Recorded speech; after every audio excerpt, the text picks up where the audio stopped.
नमस्कार दोस्तों, कामयाबी तक टुडे जीके सीरीज में आपका स्वागत है। फिर आए हम नए प्रश्नों के साथ। वीडियो का अंत तक जरूर देखें। आज हम आपके लिए 7 प्रश्न लाए हैं, तो हर प्रश्न का हम पोस्टमार्टम करने वाले हैं। तो शुरू करते हैं। पहला प्रश्न क्या है? तो पहला प्रश्न है, निम्नलिखित में से कौन सदन के दोनों सदनों की संयुक्त बैठक की अध्यक्षता करेगा? ऑप्शन 1 राष्ट्रपति, ऑप्शन बी प्रधानमंत्री, ऑप्शन सी राज्यसभा के सभापति, ऑप्शन डी लोकसभा अध्यक्ष। तो इसका उत्तर है ऑप्शन डी लोकसभा अध्यक्ष। संसद के दोनों सदनों की संयुक्त बैठक लोकसभा अध्यक्ष करते हैं। भारत की संसद द्विसदनीय है, जिसमें 2 सदन हैं, लोकसभा और राज्यसभा शामिल है। किसी भी विधेयक को पारित करने के लिए दोनों सदनों की सहमति अति जरूरी है। हालांकि भारतीय संविधान के निर्माताओं ने राज्यसभा और निचले सदन, जिसे लोकसभा कहते हैं, के बीच गतिरोध की स्थितियों की कल्पना की थी। इसलिए भारत के संविधान का अनुच्छेद 108 इस गतिरोध के विरुद्ध दोनों सदनों की संयुक्त बैठक का प्रावधान करता है। तो इस प्रकार दोनों सदनों की बैठक का संविधान के अनुच्छेद 108 में वर्णन किया गया है। सदन की संयुक्त बैठक राष्ट्रपति द्वारा बुलाई जाती है। इसकी अध्यक्षता लोकसभा के स्पीकर या अध्यक्ष करते हैं। यदि लोकसभा के अध्यक्ष अनुपस्थित रहें तो लोकसभा के डिप्टी स्पीकर करते हैं। यदि डिप्टी स्पीकर ही नहीं रहे तो राज्यसभा के उपाध्यक्ष द्वारा इसकी संयुक्त बैठक की अध्यक्षता की जाती है। तो इस प्रकार हमारे इस प्रश्न का उत्तर हुआ लोकसभा अध्यक्ष के द्वारा सदनों की संयुक्त बैठक की अध्यक्षता की जाती है। अगला प्रश्न है, भारत का सबसे बड़ा केंद्र शासित प्रदेश कौन सा है? ऑप्शन 1 दमन और Diu, option B Pondicherry, option C Delhi, option D Chandigarh. तो इसका उत्तर है ऑप्शन सी दिल्ली। भारत में वर्तमान में 8 केंद्र शासित प्रदेश हैं, 28 राज्य हैं। केंद्र शासित प्रदेशों की सूची के बारे में बात करें तो दिल्ली यह भारत की राष्ट्रीय राजधानी प्रदेश भी है। दूसरा है अंडमान और निकोबार द्वीप समूह। तीसरा है चंडीगढ़। चौथा है दादर और नागर हवेली एवं दमन और दीव। 26 नवंबर 2019 को घोषित किया गया और 26 जनवरी 2020 से यह प्रभावी हुआ। 5वें नंबर पर है लक्षद्वीप, 6ठे नंबर पर है पांडुचेरी, 6ठे पर है जम्मू कश्मीर, जो 5 अगस्त 2019 को घोषित किया गया और 31 अक्टूबर 2019 को केंद्र शासित प्रदेश बना दिया गया। 8वें नंबर पर है लद्दाख, 5 अगस्त 2019 को घोषित किया और इसे भी 31 अक्टूबर 2019 से इसे लागू कर दिया गया या बना दिया गया। वर्तमान में लद्दाख सबसे बड़ा केंद्र शासित प्रदेश है, परंतु वह विकल्प में नहीं है। इसलिए उत्तर ऑप्शन सी दिल्ली सही है। क्षेत्रफल की दृष्टि से बात करें तो दमन और दीव का जो क्षेत्रफल है वह 111 वर्ग किलोमीटर है। चंडीगढ़ का 114 वर्ग किलोमीटर है। दिल्ली का 1484 वर्ग किलोमीटर है। पांडुचेरी का 19.54 वर्ग किलोमीटर है। दिल्ली आधिकारिक तौर पर भारत की राजधानी और केंद्र शासित प्रदेश है। देश की राजधानी होने के कारण दिल्ली को केंद्र शासित प्रदेश बनाया गया था।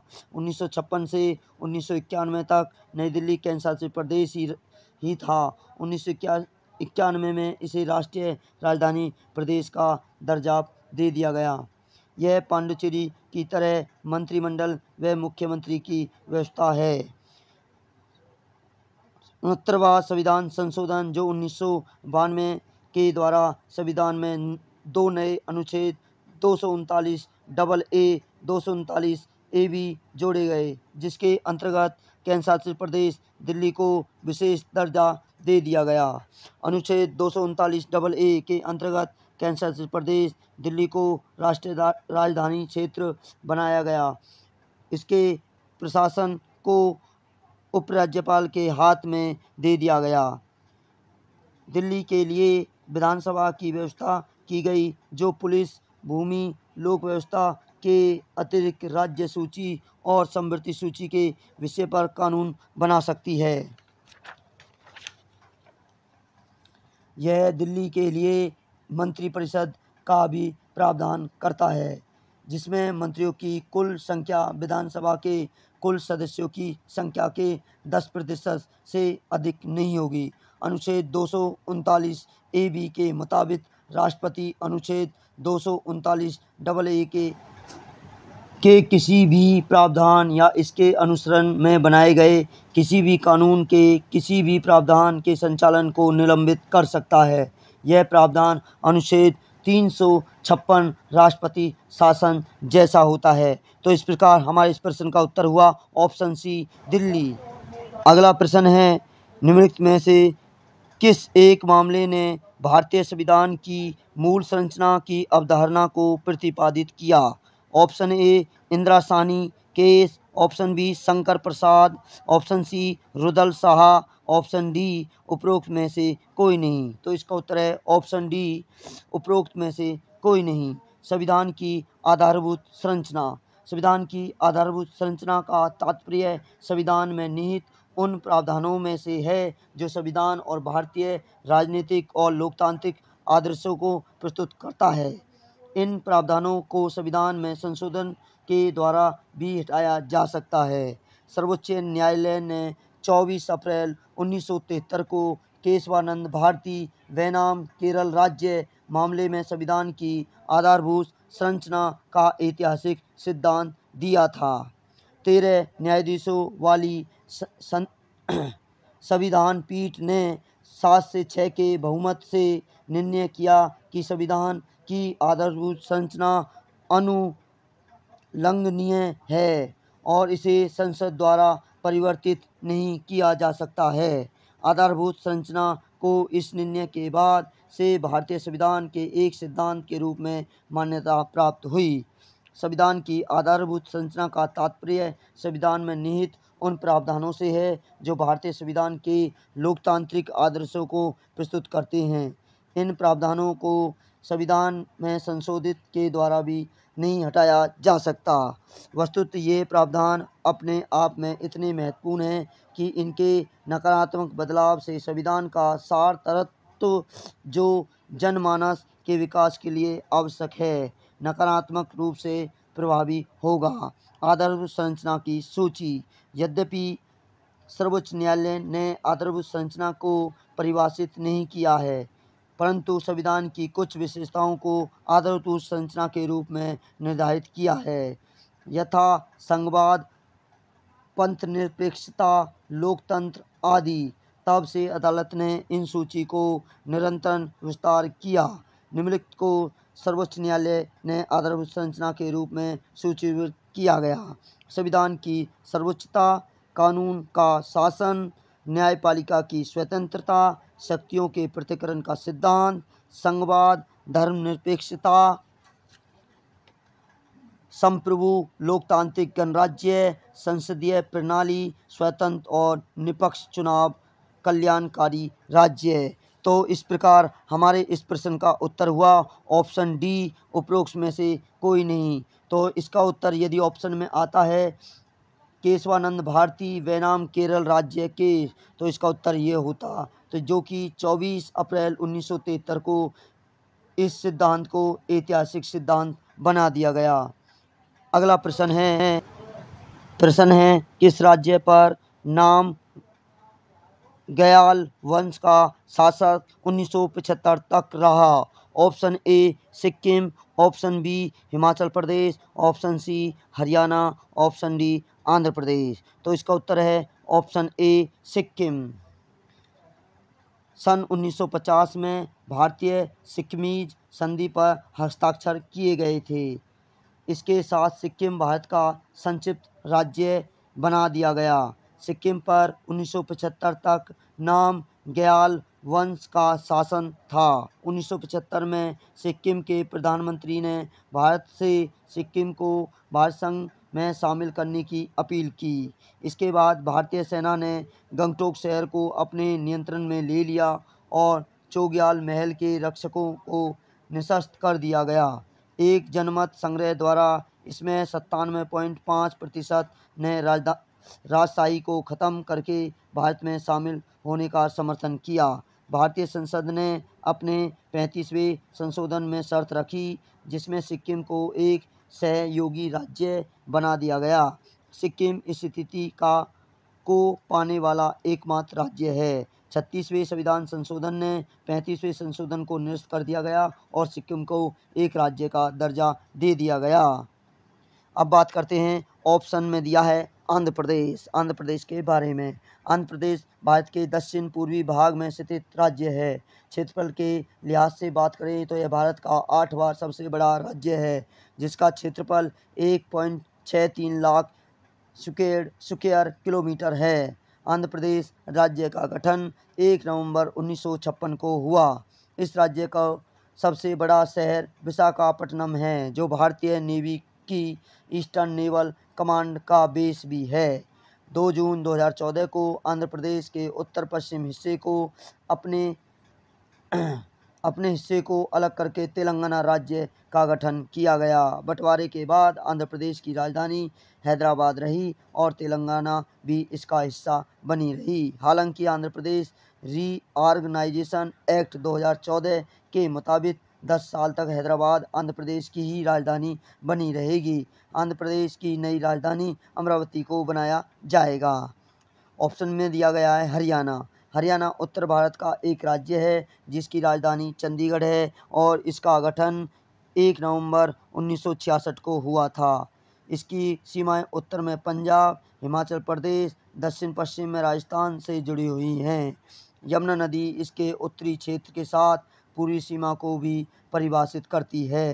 राष्ट्रीय राजधानी दिल्ली हरियाणा के 3 ओर से घिरी हुई है। फलस्वरूप हरियाणा का दक्षिण क्षेत्र नियोजित विकास के उद्देश्य से राष्ट्रीय राजधानी क्षेत्र में शामिल है। ऑप्शन में दिया गया है हिमाचल प्रदेश। स्वतंत्रता के पश्चात 30 पहाड़ी रियासतों को एकजुट करके 15 अप्रैल 1948 को हिमाचल प्रदेश की स्थापना की गई। 1 नवंबर 1966 को पंजाब के अस्तित्व में आने के कुछ अन्य संबंधित क्षेत्र को हिमाचल प्रदेश में मिला लिया गया। 25 जनवरी 1971 को हिमाचल प्रदेश को पूर्ण राज्य का दर्जा दे दिया गया। राज्य उत्तर में जम्मू कश्मीर, दक्षिण पश्चिम में पंजाब, दक्षिण में हरियाणा, दक्षिण पूर्व में उत्तराखंड और पूर्व में तिब्बत चीन की सीमा से घिरा हुआ है। अगला प्रश्न है, राष्ट्रपति द्वारा आंग्ल भारतीय समुदाय में कितने सदस्य मनोनीत किए जा सकते हैं यदि उनकी राय में उस समुदाय को लोकसभा में पर्याप्त प्रतिनिधित्व नहीं है। Option A 3, option B 5, option C 1, option D 2। तो इसका उत्तर है ऑप्शन डी 2। लोकसभा का गठन वैश्विक मतदान के आधार पर प्रत्यक्ष चुनाव द्वारा चुने गए जनता के प्रतिनिधित्व से होता है। सभा के सदस्यों की अधिकतम संख्या 552 है, जैसा कि संविधान में उल्लेख किया गया है, जिसमें 530 सदस्य राज्यों का और 20 सदस्य राज्य संघ क्षेत्रों का प्रतिनिधित्व करते हैं। और महामहिम राष्ट्रपति महोदय यदि ऐसा मानते हैं कि आंग्ल भारतीय समुदाय को सभा में उचित प्रतिनिधित्व नहीं मिला है, तो उस समुदाय के अधिकतम 2 सदस्यों को नाम निर्देशित कर सकते हैं। संविधान के अनुच्छेद 104 में संविधान के 104 संविधान संशोधन अधिनियम 2019 के प्रवृत्त होने के बाद लोकसभा में आंग्ल भारतीय समुदाय के विशेष प्रतिनिधित्व के उपबंध को आगे नहीं बढ़ाया गया है। कुल निर्वाचित सदस्य राज्यों में इस प्रकार वितरित किए गए हैं कि प्रत्येक राज्य को आवंटित सीटों की संख्या और उस राज्य की जनसंख्या के मध्य अनुपात जहां तक व्यवस्था हो सभी राज्यों के लिए समान रहें। तो इस प्रकार हमारे इस प्रश्न का उत्तर रहा ऑप्शन डी 2। तो इसका प्रश्न पूछ सकते हैं कि कौन से संविधान संशोधन के तहत आंग्ल भारतीय समुदाय के सदस्यों को मनोनीत नहीं किया जा सकता। तो इसका उत्तर होगा संविधान के संशोधन 104 जो 2019 में हुआ था। अगला प्रश्न है, किस अनुसूची में राज्य एवं केंद्र शासित प्रदेशों के लिए राज्यसभा में सीटों का आवंटन किया गया है। ऑप्शन 1 प्रथम, ऑप्शन 2 दूसरी, ऑप्शन 3 तीसरी, ऑप्शन डी चौथी। तो इसका उत्तर है ऑप्शन डी चौथी अनुसूची में राज्य व केंद्र शासित प्रदेशों के लिए राज्यसभा की सीटों का आवंटन किया गया है। अब बात करते हैं भारत के संविधान में 12 अनुसूचियों के बारे में। प्रथम अनुसूची के अंतर्गत भारत के 28 राज्य और 7 केंद्र शासित प्रदेशों का उल्लेख किया गया है। दूसरी अनुसूची में भारत इसमें भारतीय संघ के पदाधिकारी जैसे राष्ट्रपति, राज्यपाल, लोकसभा के अध्यक्ष, उपाध्यक्ष, राज्यसभा के सभापति, उपसभापति, विधानसभा के अध्यक्ष, उपाध्यक्ष, विधान परिषद के सभापति, उपसभापति, उच्च न्यायालय और उच्च न्यायालय के न्यायाधीशों और भारत के नियंत्रक महालेखक परीक्षक को मिलने वाले वेतन, भत्ते और पेंशन का उल्लेख किया गया है। अनुसूची तीसरी, इसमें भारत के विभिन्न पदाधिकारी, राष्ट्रपति, उपराष्ट्रपति, उच्चतम न्यायालय, उच्च न्यायालय के न्यायाधीशों की शपथ का उल्लेख किया गया है। चौथी अनुसूची के अंतर्गत राज्य संघीय क्षेत्रों को राज्यसभा के प्रतिनिधित्व का विवरण किया गया है। पाँचवीं अनुसूची, इसमें अनुसूचित क्षेत्रों, अनुसूचित जनजाति के प्रशासन व नियंत्रक के बारे में बात की गई है।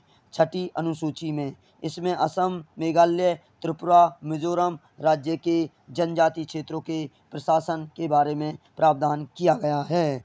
सातवीं अनुसूची में इसके अंतर्गत केंद्र और राज्य के बीच शक्तियों का बंटवारा के बारे में दिया गया है। इसके अंतर्गत 3 सूचियां हैं। संघ सूची, इसके अंतर्गत 100 विषय हैं। इस विषयों पर कानून बनाने का अधिकार केवल केंद्र का है। संविधान में लागू होने के समय इसमें 97 विषय थे। राज्य सूची, इस सूची में 61 विषय हैं जिस पर कानून बनाने का अधिकार केवल राज्य को है, लेकिन राष्ट्र से संबंधित मामलों में केंद्र भी कानून बना सकता है। संविधान के लागू होने के समय इसमें 66 विषय थे। समवर्ती सूची, इसके अंतर्गत 52 विषय हैं। इस पर केंद्र व राज्य दोनों कानून बना सकते हैं, परंतु कानून के विषय समान होने पर केंद्र सरकार द्वारा बनाया गया कानून ही मान्य होगा। राज्य द्वारा बनाया गया कानून केंद्र द्वारा बनाने के बाद समाप्त हो जाता है। संविधान के लागू होने के समय इसमें 47 विषय थे। आठवीं अनुसूची भारतीय संविधान द्वारा मान्यता प्राप्त 22 भाषाओं का उल्लेख किया गया। मूल संविधान में 14 मान्यताएं प्राप्त भाषाएं थीं। सन 2014 में 4 नई भाषाएं मैथिली, संथाली, डोगरी, बोडो को शामिल किया गया था 92वें संविधान संशोधन के तहत, और 71वां संविधान संशोधन 1992 में हुआ, जिसके तहत नेपाली, कोंकणी और मणिपुरी भाषा को शामिल किया गया, और 21वें संविधान संशोधन 1967 के तहत सिंधी भाषा को शामिल किया गया।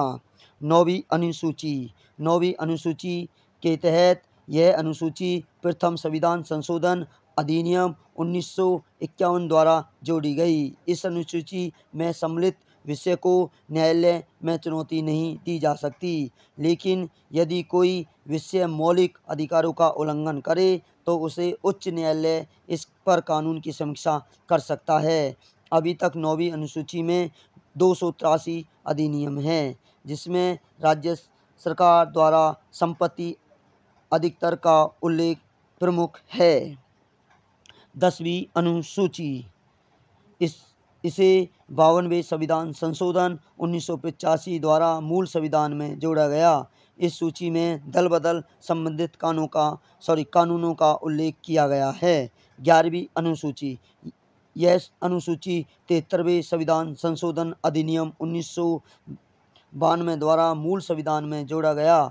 इस अनुसूची में पंचायती राज से संबंधित है, जिसमें पंचायती राज से संबंधित 29 विषय हैं। पंचायत राज का जो वर्णन संविधान के भाग 11 में किया गया है। 12वीं अनुसूची, इस अनुसूची को 74वें संविधान संशोधन 1992 के तहत द्वारा मूल संविधान में जोड़ा गया। इसमें शहरी क्षेत्रों के स्थानीय स्वशासन संस्थानों से संबंधित 18 विषय हैं। अगला प्रश्न है, भारतीय संविधान में केंद्र और राज्यों के बीच शक्तियों का विवरण निम्नलिखित में किस एक सुधार के अंतर्गत प्रदान की गई योजनाओं पर आधारित है? ऑप्शन ए मार्ले-मिंटो सुधार, ऑप्शन बी मॉन्टेग्यू चेम्सफोर्ड अधिनियम 1919, ऑप्शन सी भारत सरकार अधिनियम 1935, ऑप्शन डी भारतीय स्वतंत्रता अधिनियम 1947। तो इसका उत्तर है ऑप्शन ए मार्ले-मिंटो सुधार 1919। मार्ले-मिंटो सुधार जिसे भारत परिषद अधिनियम 1909 कहते हैं। इसे पार्लियामेंट सुधार के रूप में भी जाना जाता है। केंद्र और प्रांतों में विधान परिषदों के आकार में उल्लेखनीय वृद्धि हुई है। केंद्रीय परिषद में सदस्यों की संख्या 16 से बढ़कर 60 हो गई। सांप्रदायिक प्रतिनिधित्व की शुरुआत मुसलमानों के लिए पृथक निर्वाचक मंडल लॉर्ड मिंटो सांप्रदायिक निर्वाचन के जनक माने जाते हैं। वायसराय और गवर्नर जनरल की कार्यकारी परिषद में भारतीयों को अनुमति दे दी गई। परिषदों को किसी भी मामले पर चर्चा करने, बजट पर प्रस्ताव पेश करना और पूरक प्रश्न पूछने का अधिकार भी 1909 मिंटो सुधार के तहत दे दिया गया। मॉन्टेग्यू चेम्सफोर्ड भारत शासन अधिनियम 1919, इसे मॉन्टेग्यू चेम्सफोर्ड सुधारों के रूप में भी जाना जाता है। केंद्रीय विषयों पर तथा प्रांतीय का सीमांकन किया गया। प्रांतीय स्तर पर द्वैत शासन शुरू किया गया। द्वैत शासन व्यवस्था के तहत प्रांतीय विषयों को हस्तांतरित और आरक्षित विषयों में विभाजित कर दिया गया। गवर्नर आरक्षित विषयों पर विधान परिषद के प्रति उत्तरदायित्व नहीं था। पहली बार केंद्र में द्विसदनीय व्यवस्था की शुरुआत की गई। प्रत्यक्ष चुनाव हुए। अधिनियम के अनुसार वायसराय की कार्यकारिणी परिषद के 6 सदस्यों में से 3 भारतीय सदस्य होंगे। केंद्रीय लोक सेवा आयोग की स्थापना मॉन्टेग्यू चेम्सफोर्ड अधिनियम 1919 के तहत की गई। भारतीय सरकार अधिनियम 1935, एक अखिल भारतीय संघ की स्थापना के लिए प्रस्तावित अधिनियम, जिसमें प्रांतों और रियासतों को इकाइयों के रूप में शामिल किया गया। हालांकि संघ कभी भी अस्तित्व में नहीं आया था। अधिनियम ने केंद्र और इकाइयों के बीच शक्तियों को संघीय सूची, प्रांतीय सूची, समवर्ती सूची में शामिल या विभाजित कर दिया गया। अवशिष्ट शक्तियाँ वायसराय में निहित थी। केंद्र में देश शासन को अपनाने का प्रावधान 6 प्रांतों अर्थात बंगाल, बॉम्बे, मद्रास, बिहार, असम, संयुक्त प्रांतों में द्विसदनीय विधान परिषद और विधानसभा की शुरुआत की गई। भारतीय रिजर्व बैंक की स्थापना 1935 अधिनियम के तहत की गई। संघीय न्यायालय की स्थापना भी 1935 अधिनियम के तहत की गई। तो इस प्रकार हमारे इस प्रश्न का उत्तर रहा ऑप्शन ए, पार्लियामेंटो सुधार 1909। यदि ये वीडियो आपको अच्छी लगी हो तो वीडियो को लाइक करें, शेयर करें, कमेंट करें और हमारे कामयाबी तक यूट्यूब चैनल पर नए हैं तो जल्दी से सब्सक्राइब करें, बेल आइकन को ज़रूर दबा दें। आपको बता दें कि हमारी प्रतिदिन करंट अफेयर की वीडियो आती है, उस पर आप लाइव आ सकते हैं और अपनी परीक्षा के सफल होने के सपने को पूरा कर सकते हैं। अपना प्यार बनाए रखें। सभी दोस्तों को वीडियो को शेयर करें। हमारे चैनल पर नए हैं तो जल्दी से सब्सक्राइब करें, बेल आइकन को जरूर दबाएं। फिर मिलते हैं हम आपको अन्य नए प्रश्नों के साथ। जब तक के लिए सुरक्षित रहें, पढ़ते रहें, आगे बढ़ते रहें। जय हिंद, जय भारत। भारत माता की जय।